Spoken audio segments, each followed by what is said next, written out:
Hey guys, in this video, I'm going to show you how to fix Beachbody app not working on Roku. So first of all, you need to make sure you're running the latest version of the app.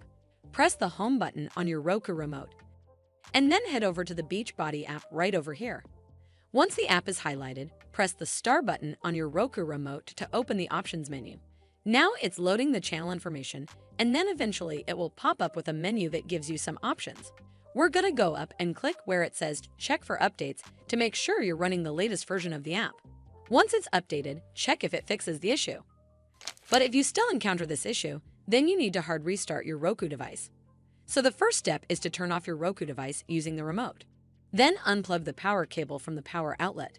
Wait for 3 to 5 minutes, and then plug the power cable back in and turn it back on. This should fix the issue, but if it doesn't, then you need to completely reinstall the Beachbody app.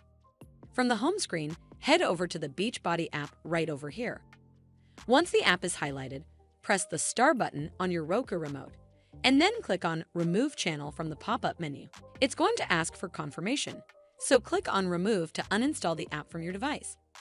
Once uninstalled, press the home button on your Roku remote.